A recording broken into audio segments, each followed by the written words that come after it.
नमस्कार मेरे प्रिय साथियों, मैं आपका होस्ट और दोस्त अमित आपके इस अपने YouTube चैनल पर हार्दिक स्वागत अभिनंदन करता हूं। कैसे हैं सभी मेरे प्रिय साथी? आशा करता हूं स्वस्थ मस्त और लगातार अध्ययन कर रहे हैं। दोस्तों, आज के इस सेशन में अपने जानेंगे खेल परिदृश्य के बारे में। जब तक तोड़ेंगे नहीं तब तक छोड़ेंगे नहीं, टू द पॉइंट अपने अध्ययन करेंगे। और आज अपने प्रारंभ करने जा रहे हैं टेनिस से। किससे? टेनिस से। कतर ओपन के बारे में बात करेंगे दोस्तों कि कब आयोजित हुआ। तो 11 से 17 फरवरी 2024 को आयोजित हुआ। कहां पर? तो दोस्तों दोहा, कतर में। कहां पर दोस्तों? तो दोहा, कतर में यह आयोजित हुआ। और किस श्रेणी में? तो WTA 1000 संस्करण था इसका 22वां। कौन सा दोस्तों? 22वां संस्करण था। विश्व की नंबर 1 महिला टेनिस खिलाड़ी इगा स्विटेक ने 17 फरवरी 2023 को खेले गए फाइनल में लगातार तीसरी बार कतर ओपन का खिताब अपने नाम किया। बस कहानी खत्म। खत्म। राहुल गांधी जी कहते हैं ना खत्म, वैसे कहानी खत्म। कतर ओपन अपने को यही ध्यान रखना था कौन सा संस्करण था, तो 22वां संस्करण। आयोजन तिथि 11 से 17 फरवरी 2024। यह कतर ओपन किसने जीता? तो विश्व की नंबर 1 महिला टेनिस खिलाड़ी इगा स्विटेक ने। किसने दोस्तों? इगा स्विटेक ने यह खिताब अपने नाम किया है। बस ये अपने को ध्यान में रखना है। भारतीय डेविस कप टीम का वर्ल्ड ग्रुप 1 में प्रवेश। क्या है दोस्तों? भारतीय डेविड कप और उसका वर्ल्ड ग्रुप फर्स्ट, ये जानते हैं। भारतीय डेविस कप टीम ने 4 फरवरी 2024 को इस्लामाबाद में पाकिस्तान को 4-0 से हराते हुए वर्ल्ड ग्रुप फर्स्ट में प्रवेश कर लिया है। यह 2024 में डेविस कप विश्व ग्रुप फर्स्ट प्लेऑफ मुकाबले में पाकिस्तान के खिलाफ भारत की 8वीं जीत है। वर्ष 1964 के बाद भारतीय डेविस कप टीम की यह पहली पाकिस्तान यात्रा थी।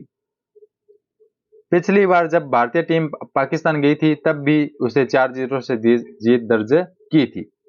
बाप तो बाप ही होता है, बेटा बेटा ही होता है ना। बेटा बाप से थोड़ी विजयी हो सकता है, बाप तो बाप ही रहेगा। इनके करने से क्या होता है, हारेंगे ही।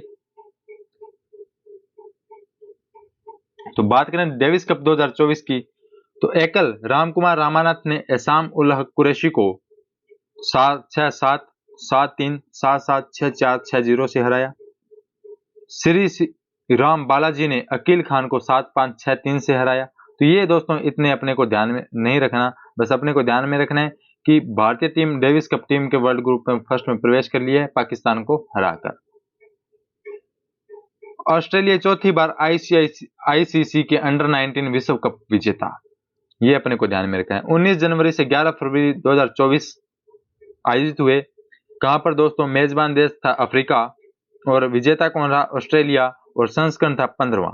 आईसीसी इंटरनेशनल क्रिकेट काउंसिल के 15वें अंडर 19 विश्व कप टूर्नामेंट का आयोजन दक्षिण अफ्रीका की मेजबानी में 19 जनवरी से 11 फरवरी तक खेला गया।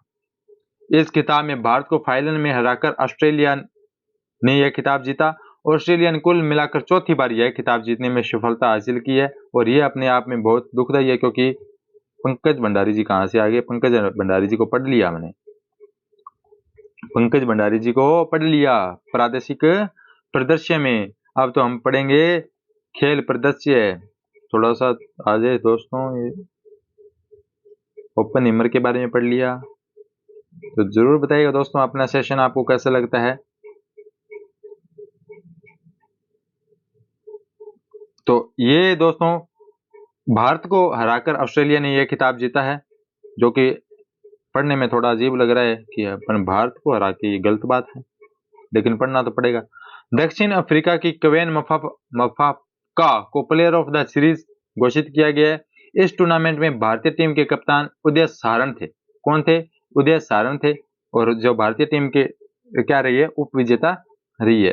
भारत ने यह टूर्नामेंट सर्वाधिक 5 बार 2008 में, 2012 में, 2018 में और 2022 में जीता था, जबकि ऑस्ट्रेलिया ने इसे 4 बार 1988 में, 2002 में, 2010 में और 2024 में। सर्वाधिक तो किसने जीते हैं? भारत ने जीते हैं। कभी कभी दूसरों को भी मौका देना चाहिए, है ना। ये हम थोड़ी जीतेंगे, पुराना कर दिया जीत के, 5 बार जीत लिया, अब तो कोई और भी जीतना चाहिए। तो इसलिए बोल दिया भी कोई बात नहीं, एक बार आप भी जीत लो। लेकिन 5 बार तो अपने ही जीता है। बहुत ट्रॉफियां रख ली ला के, ट्रॉफियां सारी सेम ही देते हैं, तो इसलिए सोचा एक बार ऑस्ट्रेलिया को मौका दे देते हैं, अगली बार जीत लेंगे। अब बात करते हैं दोस्तों फुटबॉल की।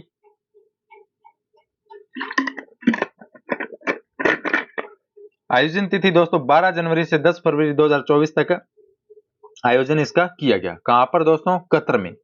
कौन सा संस्करण था? तो 18वां संस्करण था। प्रतिभागी देश थे जो एशिया परिसंघ के 24 देशों में इसने भाग लिया। विजेता कौन रहा? कतर रहा लगातार दूसरी बार। और इसमें कोई विशेष आप ध्यान मत रखिएगा। EFL कप, काराबाओ कप, यह पर बैडमिंटन, महिला बैडमिंटन एशिया टीम चैंपियनशिप में भारत ने जीता स्वर्ण पदक। दोस्तों ये अपने को ध्यान में रखना है। शाह आलम स्टेडियम मलेशिया में इसका आयोजन किया गया। 5वां संस्करण था और विजेता कौन रहा? भारत रहा। तो ये अपने को ध्यान में रखता है। महिला बैडमिंटन एशियाई टीम चैंपियनशिप रहे हैं कौन? भारत। और क्या जीता है? गोल्ड मेडल जीता है। 13 से 18 फरवरी 2024 को मलेशिया के शाह आलम स्टेडियम में संपन्न हुआ। फाइनल मुकाबला 18 फरवरी 2024 को थाईलैंड और भारत के बीच खेला गया और भारतीय महिला टीम ने इतिहास रचते हुए थाईलैंड को 3-2 से हराकर यह खिताब अपने नाम किया और यह बैडमिंटन एशिया टीम चैंपियनशिप में भारत का पहला स्वर्ण पदक था। भारतीय पुरुष टीम ने इससे पहले 2016 में, 2020 में 2 कांस्य पदक जीते थे, जबकि महिला टीम ने इससे पहले कोई पदक नहीं जीता था और अब की बार यह पदक अपने नाम किया है, जो कि अपने आप में विशेष है। पुरुष एशिया टीम चैंपियनशिप का खिताब चीन ने जीता और पुरुष का खिताब किसने जीता है? तो चीन ने जीता है। BWF पैरा बैडमिंटन विश्व चैंपियनशिप 2026, इसका आयोजन कहाँ किया? पटाया, थाईलैंड में इसका आयोजन किया गया और भारत ने इस प्रतियोगिता में 3 स्वर्ण, 4 रजत और 11 कांस्य पदक जीते हैं। ये BWF पैरा बैडमिंटन विश्व चैंपियनशिप है दोस्तों, जिसके बारे में अपने चर्चा कर रहे हैं। बात करें दोस्तों ये बी और अश्वत्थ ने ग्रैंड मास्टर को हराकर इतिहास रचा। भारतीय मूल के अश्वत्थ कौशिक ने 18 फरवरी 2024 को स्विट्जरलैंड के बर्गडॉफर स्टेट थोस ओपन में पोलैंड के 37 वर्षीय शतरंज ग्रैंडमास्टर जासेक स्टोपा को हरा दिया। 8 वर्षीय मात्र 8 वर्षीय अश्वत्थ शतरंज में किसी ग्रैंडमास्टर को हराने वाले सबसे कम उम्र के खिलाड़ी बन गए हैं। दोस्तों 8 साल की मात्र एज में उन्होंने ग्रैंड मास्टर को हरा दिया, जोसेफ स्टोपा को। स्टोपा को क्या कर दिया? स्टॉप कर दिया कि आप बैठे रहो घर पे, हम जीतेंगे। तो अस्वस्थ ने अस्वस्थ करके ग्रैंड मास्टर को, जोसेफा को क्या कर दिया? स्टॉप कर दिया। और सबसे कम उम्र में ग्रैंड मास्टर को हराने वाले खिलाड़ी बन गए हैं अश्वत्थ कौशिक। कहाँ के नागरिक हैं? भारतीय नागरिक हैं और 2017 में भारत से सिंगापुर चले गए थे। कहाँ चले गए थे? सिंगापुर चले गए थे, लेकिन भारत तो भारत है। अश्वत्थ पहली बार सुर्खियों में तब आई जब वह 2022 में अंडर 8 में क्लासिक, रैपिड और ब्रिटिश तीनों वर्गों में एशिया यूथ चैंपियन बने थे। लेकिन 8 साल की एज में भी यह कार्य करना अपने आप में सराहनीय है, गौरवान्वित करने वाली बात है। निधन के 58 वर्ष पश्चात मीर सुल्तान बने पाकिस्तान के पहले ग्रैंड मास्टर। तो निधन के 58 वर्ष पश्चात मीर सुल्तान पाकिस्तान के पहले ग्रैंड मास्टर बने हैं। चेस जूनियर विश्व रैंकिंग पहली बार टॉप 10 में 5 भारतीय खिलाड़ी। कौन कौन है दोस्तों?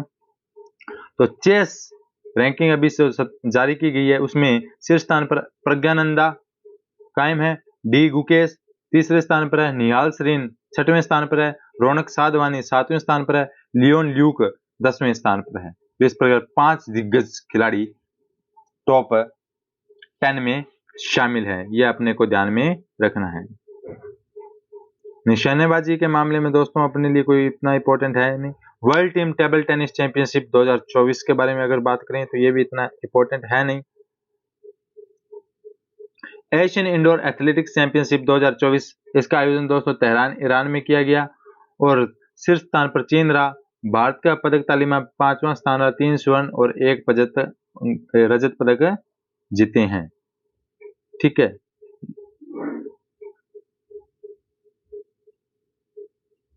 बात करें दोस्तों चर्चित खिलाड़ियों की।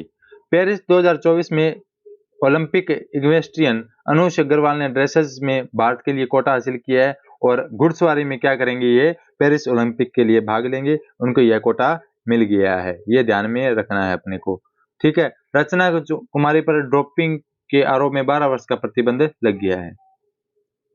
रचना कुमारी हांगझोउ एशियाई खेलों में भाग लेने वाली 68 सदस्यीय टीम में भारतीय टीम का हिस्सा थी।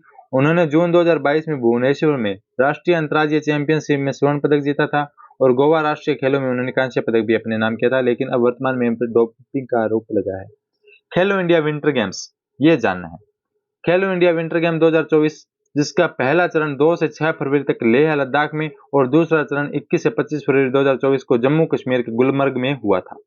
भारतीय सेना की टीम ने 10 स्वर्ण, 5 रजत, 6 कांस्य के साथ यह पदक खिताब अपने नाम किया है।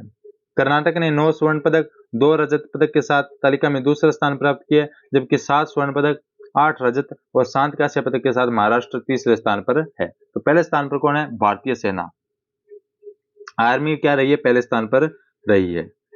खेलो इंडिया विंटर गेम्स 2024 का चौथा संस्करण था। भारत सरकार के खेलो इंडिया कार्यक्रम के तत्वाधान में जमीनी स्तर के मल्टी स्पोर्ट्स प्रतियोगिता है। इसका शुभारंभ 2020 में किया गया था। खेलो इंडिया विंटर गेम देश में शीतकालीन खेलों को बढ़ावा देना है। पिछले कुछ वर्षों में बड़े स्तर पर प्रोत्साहन मिला है। पेगोंग फ्रोजन लेक मैराथन क्या है दोस्तों, आइए जानते हैं। पेगोंग फ्रोजन लेक मैराथन दूसरे संस्करण आयोजन 20 फरवरी 2024 को हुआ। यह दुनिया की सबसे ऊंची फ्रोजन लेक मैराथन है। फ्रोजन यानी जम जाती है, बर्फ जम जाती है। इसका आयोजन भारतीय सेना, लद्दाख प्रशासन और मैनेजमेंट स्पोर्ट्स फाउंडेशन द्वारा कराया जाता है। Pangong frozen lake marathon Ladakh की विश्व प्रसिद्ध पेगोंग त्सो झील पर आयोजित की जाती है। यह मैराथन 13,862 फीट की ऊंचाई पर होती है। यह 21 किलोमीटर लंबी है जो लुकुंग से शुरू होकर मानगाम में खत्म होती है। तो ये दोस्तों अपने को जानकारी जुटानी है कि पेगोंग फ्रोजन लेक मैराथन कहाँ होती है। तो इसका आयोजन भारतीय सेना, लद्दाख प्रशासन और एडवेंचर स्पोर्ट्स फाउंडेशन द्वारा किया जाता है, जो कि लद्दाख में आयोजित होती है। कौन सी झील में होती है? तो पेगोंग त्सो झील में होती है। तो ये थे दोस्तों पुरस्कार एवं सम्मान जिनके बारे में अपन ने खेल प्रदर्शन जिसके बारे में अपन ने चर्चा की। तो उन मुख्य बिंदुओं को जाने। नेक्स्ट अपने सेशन में जानेंगे अद्यतन सामान्य ज्ञान के बारे में। किसके बारे में? अद्यतन सामान्य ज्ञान के बारे में। उन सभी तमाम सूचनाओं को कवर करेंगे जो अपने परीक्षा की दृष्टि से इंपॉर्टेंट है। और सेशन में बने रहें, सेशन का आनंद लेते रहें और कमेंट बॉक्स के माध्यम से अपनी जानकारियां साझा करते रहें। और जल्द ही अपने राजस्थान जीके को लेकर भी सेशन आयोजित करने वाले हैं। अगर आप चाहते हैं भी राजस्थान जीके भी अपने पढ़ें और पढ़ाएं तो आप कमेंट बॉक्स के माध्यम से या टेलीग्राम के माध्यम से जरूर मैसेज कीजिएगा और आपके रिस्पॉन्स के अनुसार ही उस सेशन को रखा जाएगा। और उसमें अपने जैसा कि पहले आपको बताया धेंधवाल पब्लिकेशन की राजस्थान भूगोल और अर्थव्यवस्था से अपने प्रारंभ करेंगे और धेंधवाल पब्लिकेशन की बुक को पढ़ेंगे जो राजस्थान की प्रतियोगी परीक्षाओं के लिए अहम भूमिका अदा करने वाली पुस्तक है।